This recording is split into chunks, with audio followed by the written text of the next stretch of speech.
नमस्कार दोस्तों, न्यू दृष्टि एकेडमी से मैं विपिन सनोडिया टाइगर्स एजुकेशन में आपका स्वागत करता हूं। दोस्तों आज हम लोग क्या पढ़ने वाले हैं? आज हम लोग पढ़ेंगे कार्यपालिका, विधायिका एवं न्यायपालिका। दोस्तों आपको पता होना चाहिए हमारे यहाँ पर हम लोग जो पढ़ने वाले हैं अंग 3 पढ़ने वाला, हम जो अंग हैं दोस्तों इनके 3 प्रकार के अंग पढ़ेंगे।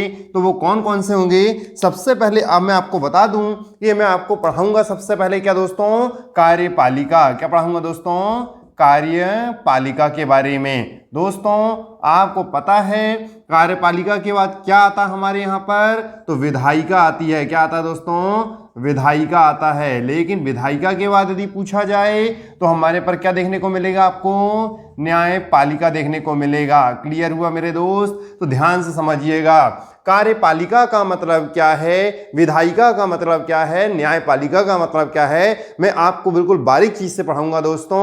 हम लोग इन्हें देखते हैं क्योंकि ये बहुत बड़ा चैप्टर होता है दोस्तों, इस बात का ध्यान देना है ना। लेकिन हम इसे छोटे छोटे रूप में पढ़ेंगे। क्लियर है? सबसे पहले आप लोग ये देखें कि विधायिका क्या है, विधायिका का काम क्या है। तो दोस्तों विधायिका का काम हम लोग यदि नॉर्मल भाषा में, यदि छोटी भाषा में देखें या सरल भाषा में देखें तो क्या है? कानून बनाने का अधिकार किसका होता है मेरे दोस्त? तो आपको पता होना चाहिए कि कानून बनाने का जो अधिकार है वो किसे है? तो हमारे यहाँ पर विधायिका को है। किसको है दोस्तों? तो विधायिका को है। क्लियर हुआ? आपको पता होना चाहिए, अर्थात विधेयक कह सकते हैं, अर्थात विधेयक हम बिल समझ सकते हैं इसे, है ना। तो विधेयक लिख देता हूं मैं यहाँ पर। विधेयक मतलब आप समझते हैं दोस्तों बिल, है ना।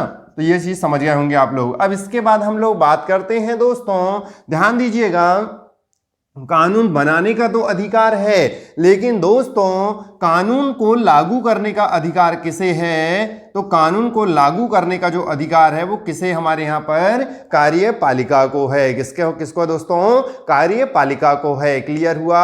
अब यहीं पर देखिएगा कि आपने तो देख लिया कि हमारे यहाँ पर लागू कर दिया गया, लेकिन दोस्तों क्या होता है कि हमारे यहाँ पर लागू करने में क्या हो सके, बहुत सारी दुविधाएं आए। तो दुविधा में हमारे पर क्या हो सकता है कि उसमें बहुत सारे कानून का उल्लंघन हो सके, वो होता है, कभी कभी हो जाता है। तो हमें क्या करना होता है? तो इसका फैसला हमें कौन करता है दोस्तों? इसको न्याय कौन दिलाता है? तो न्यायपालिका दिलाती है। ठीक है दोस्तों। या कोई कानून का उल्लंघन करता है तो सजा का भी प्रावधान हमारे पर कौन करता है? ये तो न्यायपालिका करती है। क्लियर हुआ दोस्तों? तो मैंने आपको इस प्रकार से बताया। तो अभी तो ये देखिएगा कि आपने देखा कि विधायिका का काम क्या होता है दोस्तों, कि हमारे यहाँ पर कानून बनाना, कानून को लागू कौन करता है? कार्यपालिका। और इसके हमारे पर कोई दिक्कत आ जाए तो इसका न्याय कौन करता है? तो न्यायपालिका करती है। क्लियर हुआ दोस्तों?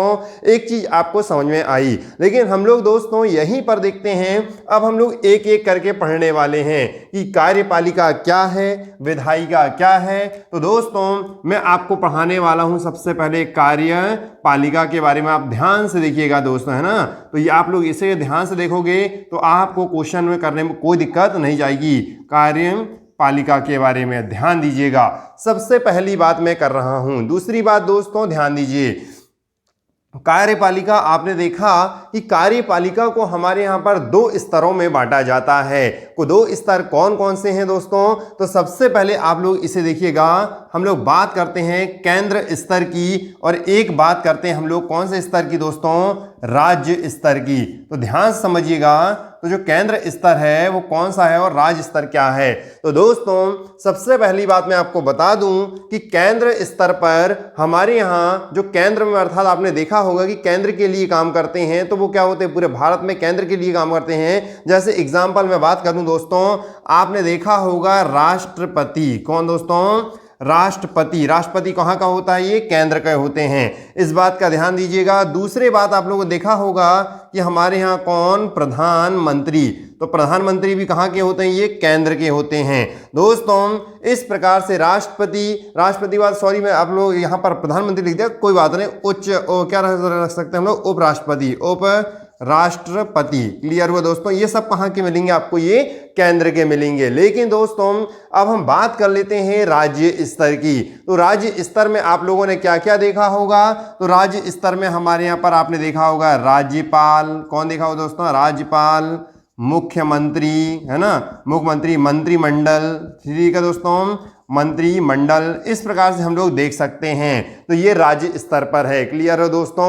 लेकिन ध्यान दीजिएगा, अब मैं बात करता हूं किसके बारे में, प्रधानमंत्री के बारे में। तो दोस्तों प्रधानमंत्री के नीचे भी हमारे यहाँ पर बहुत सारे मंत्री परिषद होते हैं। तो ये मंत्री परिषद कैसे काम करते हैं, अब ध्यान दीजिएगा। ये जो मंत्री परिषद होते हैं, तो मंत्री परिषद को हमारे यहाँ पर 3 भागों में बांटा जाता है। तो मंत्री परिषद को 3 भाग में, कौन कौन से भाग में बांटा गया दोस्तों, तो ध्यान दीजिएगा। हमारे यहाँ पर इसके जो 3 भाग हैं, एक एक करके देखिएगा। सबसे पहले आप लोगों ने देखा होगा कैबिनेट मंत्री। कौन सा मंत्री दोस्तों, ये हमारे यहाँ पर कैबिनेट मंत्री। ठीक है दोस्तों, कैबिनेट मंत्री। ठीक है। दूसरा आपने देखा होगा राज्य मंत्री। कौन सा मंत्री दोस्तों, राज्य मंत्री।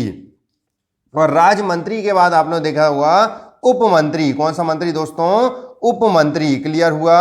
अब आपने यहां पर तीनों मंत्रियों के मंत्री परिषद के बारे में देखा। लेकिन दोस्तों आपको एक बात और बता दूं कि हमारे यहां पर जो कार्यपालिका है, कार्यपालिका को दो भागों में भी बांटा जाता है।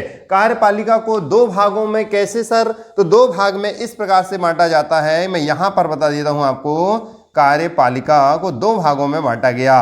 एक होता है हमारे यहां पर स्थायी और एक होता है अस्थाई। क्लियर हो दोस्तों, अस्थाई। तो एक होता है स्थाई और दूसरा होता है अस्थाई।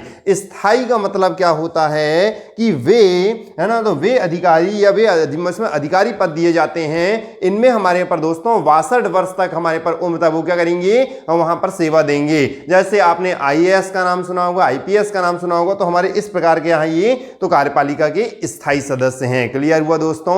लेकिन आप लोगों ने अस्थाई सदस्य में देखा होगा जो हमारे यहाँ पर 5 वर्ष के लिए चुने जाते हैं, जैसे राष्ट्रपति, प्रधानमंत्री, उपराष्ट्रपति। ये हमारे यहाँ पर क्या है दोस्तों, ये अस्थाई हैं। ये आपने देखा होगा 60 से 62 साल तक के हमारे पर रहते हैं। ये ओनली कितने वर्ष तक के लिए रहते हैं, 5 वर्षों तक के लिए रहते हैं। क्लियर हुआ, यहां तक समझ में आ गया दोस्तों। चलिए अब हम बात करते हैं दूसरे में।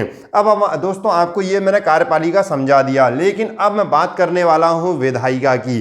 तो दोस्तों विधायिका क्या होती है, इसके बारे में आप लोग ध्यान से सुनिएगा। ठीक है दोस्तों। चलिए तो ध्यान देना, क्या पढ़ने वाले हम लोग, विधायिका। ठीक है दोस्तों। सबसे पहली बात, अब विधायिका को भी 2 भागों में बांटा जाता है। तो दोस्तों विधायिका को कैसे 2 भागों में बांटा जाता है, एक बांटा जाता है केंद्र में और एक बांटा जाता है कहां पर दोस्तों, राज्य में बांटा जाता है। क्लियर हुआ। ध्यान देना, ये केंद्र वाला जो दिख रहा है आपको, तो दोस्तों आपने सूची जरूर पढ़ा होगा, तो मैं आपको सूची से समझा देता हूं। आप लोगों ने देखा होगा राज्य के द्वारा जो केंद्र के द्वारा बनाई गई सूची, तो कौन सी सूची होती है दोस्तों, ये तो हमारे पर ये केंद्र सूची होती है, आपको पता होना चाहिए। लेकिन दोस्तों एक और सूची तैयार की जाती है राज्य के द्वारा, तो वो कौन सी सूची होती है, तो राज्य सूची होती है। लेकिन दोस्तों ये केंद्र के द्वारा भी तैयार होती है और राज्य के द्वारा भी तैयार होती है। ऐसी सूची को समवर्ती सूची कहते हैं। क्यों, क्या बोलते हैं दोस्तों, समवर्ती सूची कहते हैं। क्लियर है, बन जाएगा आपसे इतना। अब हम इसी प्रकार से देखेंगे। लेकिन दोस्तों अभी तो मैंने आपको ये बताया, लेकिन केंद्र में हमारे यहाँ पर किस टाइप से काम करती है ध्यान दीजिएगा दोस्तों। केंद्र में आपने देखा होगा, इसमें हमारे यहाँ पर सबसे ऊंचे स्तर पर होता है संसद। क्या होता है दोस्तों, संसद होते हैं। आपने देखा होगा संसद में, आपने देखा संसद को 2 भागों में बांटा जाता है। तो कौन कौन से, एक होता है लोकसभा और एक होता है राज्यसभा। ठीक है दोस्तों, लोकसभा क्या है, राज्यसभा क्या है, मैं आपको बताऊंगा। ठीक है दोस्तों, ध्यान दीजिएगा, क्योंकि यहां पर भी हमारे पास सांसद होते हैं और यहां पर भी आपको पता है कि सांसद ही होते हैं। लेकिन आपको पता होगा दोस्तों, तो इसमें इसके सदस्य क्या कहलाते हैं, सांसद कहलाते हैं। क्लियर हुआ दोस्तों। लेकिन ध्यान देना, अब आती है राज्य सूची में। तो राज्य सूची क्या कहती है, यहां पर होता है विधानमंडल। क्या होता है दोस्तों, यहां पर विधानमंडल। तो विधानमंडल को 2 भागों में बांटा जाता है, एक विधानसभा और एक विधान परिषद। क्या दोस्तों, एक विधान सभा और एक विधान परिषद। ध्यान दीजिएगा। अब ये जो विधानसभा है और विधान परिषद क्या है, मैं आपको बता देता हूं दोस्तों। विधानसभा में आपने देखा होगा कि विधानसभा में सभी राज्य क्या होते, सभी राज्य में देखने को आपको मिल जाएंगी। लेकिन दोस्तों विधान परिषद सभी राज्यों में देखने को नहीं मिलते हैं, क्योंकि अभी तक अपनी डेट को देखा जाए तो अभी हमारे पर वर्तमान की स्थिति देखा जाए तो लगभग 7 करीब हैं। ठीक है दोस्तों, 7 राज्यों पर ही ये देखने को मिलती हैं। लेकिन आपको पता होगा कि इसके जो सदस्य हैं वो हमारे पर विधायक कहलाते हैं। किसके? इसके, है ना। तो ध्यान देना, राज्य के विधानमंडल के जो सदस्य होते हैं वो विधायक कहलाते हैं, और केंद्र के जो हमारे पर होते हैं वो कौन कहलाते हैं? तो आपको पता होना चाहिए दोस्तों, सांसद कहलाते हैं सदस्य। इसके क्लियर हुआ? यहां तक समझ में आया आपको इतना? चलिए, तो आपने यहां पर बारीक से देखा दोस्तों, तो मैंने आपको 2 चीज कंप्लीट कर दिया, एक कार्यपालिका और एक विधायिका। आप ये मत सोचिए कि कंप्लीट ही हो गया दोस्तों, ये कंप्लीट नहीं हुआ। मैं आपको ओनली ढांचा बना के बता रहा हूं। ये जो ढांचा है, ये स्ट्रक्चर है, आप इसे समझिएगा, क्योंकि कार्यपालिका अकेला पढ़ेंगे हम लोग तो इसमें अलग से राष्ट्रपति पढ़ेंगे। राष्ट्रपति की एक लेक्चर अलग होगा, प्रधानमंत्री का एक लेक्चर अलग होगा, उपराष्ट्रपति का एक लेक्चर अलग होगा। तो दोस्तों सारे एक लेक्चर होंगे, इस बात का ध्यान देना। छोटा चैप्टर नहीं है, बहुत बड़ा चैप्टर है। ठीक है दोस्तों, तो इस प्रकार से आप समझिएगा। मैं आपको बहुत बारीकी समझाऊंगा, ओनली अभी मैं स्ट्रक्चर तैयार कर रहा हूं कि कौन किसके अंदर आता है। ठीक है दोस्तों, चलिए अब मैं यहां पर बात करता हूं दोस्तों किसके बारे में? तो आप लोगों ने देखा होगा न्यायपालिका के बारे में। किसके बारे में मेरे दोस्त? न्यायपालिका के बारे में हम लोग देखने वाले हैं, समझिएगा, है ना दोस्त, इसको बारीकी से। दोस्तों आप लोगों ने देखा होगा न्यायपालिका में हमारे यहाँ पर, आपने यहाँ पर कुछ लोग बोलते हैं कि केंद्र में काम करने वाली है, क्या वो सुप्रीम कोर्ट होता है। हमारे यहाँ पर राज्य में काम करने वाला हाई कोर्ट होता है, और जिले में काम करने वाला हमारे पर कौन होता है? तो डिस्ट्रिक्ट, आपने देखा होगा डिस्ट्रिक्ट कोर्ट होता है। ऐसा नहीं दोस्तों, ये तो एक श्रृंखला बनाई गई, एक चेन बनाई गई है। किसकी? सुप्रीम कोर्ट की, हाई कोर्ट की, और क्या डिस्ट्रिक्ट कोर्ट की। ठीक है दोस्तों, तो इसके बारे में हम लोग देखेंगे। तो सबसे पहले आप लोग ये देखें दोस्तों कि हमारे यहाँ पर जो सबसे उच्च भाग होता है वो होता है कौन सा? हमारे यहाँ पर सुप्रीम कोर्ट। क्या होता है दोस्तों? Supreme court. इससे नीचे कौन होता है? तो इससे नीचे हमारे यहाँ पर होता है हाई कोर्ट, और इससे नीचे और कौन होता है दोस्तों? तो डिस्ट्रिक्ट कोर्ट होता है। आपको पता होना चाहिए। लेकिन दोस्तों मैं आपको बता दूं कि हमारे यहाँ पर यदि डिस्ट्रिक्ट कोर्ट में यदि कोई भी मामला हमारे यहाँ पर यदि वो उस चीज से सहमत नहीं है तो वो कहां पर लगा देता है? यदि उसको न्याय यहां नहीं मिलता है तो वो हाई कोर्ट में लगा देता है, और यदि हाई कोर्ट में नहीं मिलता है तो कहां लगा देता है? वो सुप्रीम कोर्ट में लगा देता है। तो दोस्तों इसी प्रकार हमारे यहाँ पर ये देखने को मिलता है। लेकिन मैं आपको एक चीज और बता देता हूं दोस्तों कि हमारे यहाँ पर एक आपने देखा होगा, इस स्ट्रक्चर को समझिएगा। ये हमारे यहाँ पर, अभी इसको समझिएगा, कार्यपालिका। ठीक है दोस्तों, कार्यपालिका। ये है हमारे यहाँ पर विधायिका। ठीक है दोस्तों, विधायिका। और ये है क्या? हमारे यहाँ पर न्यायपालिका। लेकिन समझिएगा दोस्तों, लेकिन हमारे यहाँ पर 1 2 3 इस टाइप से, लेकिन चौथा जो बोला जाता है, तो चौथा हमारे यहाँ पर अंग किसको कहा जाता है? तो चौथा अंग मीडिया को कहा जाता है। इस बात का ध्यान देना। ठीक है दोस्तों, तो ये आपने यहाँ पर देखा। दोस्तों यहीं पर आप लोगों को हमारे यहाँ पर ये बारीक बारीक जानकारी मैंने आपको दिया, लेकिन ओनली ये मैंने आपको स्ट्रक्चर तैयार किया हूं। तो ये स्ट्रक्चर को आप बाकायदा पढ़ें, और इस स्ट्रक्चर में आप लोगों को हम लोग अब इसी के आगे जो भी वीडियो बनेगी, तो इसके बाद हमारी जो क्लास होगी वो राष्ट्रपति की होगी। ठीक है दोस्तों, हम सीक्वेंस से पढ़ेंगे। पहले हम लोग राष्ट्रपति, फिर प्रधानमंत्री, फिर पहले प्रधान राष्ट्रपति, यहां क्रम गड़बड़ हो गया, राष्ट्रपति, उपराष्ट्रपति, प्रधानमंत्री, फिर इस प्रकार से हम लोग एक एक सीक्वेंस से देखेंगे। ठीक है दोस्तों, पहले हम लोग कार्यपालिका को पढ़ेंगे, फिर उसके बाद हम लोग विधायिका को, फिर न्यायपालिका को। दोस्तों मिलेंगे नेक्स्ट वीडियो के साथ। आज के लिए इतना ही। Thank you.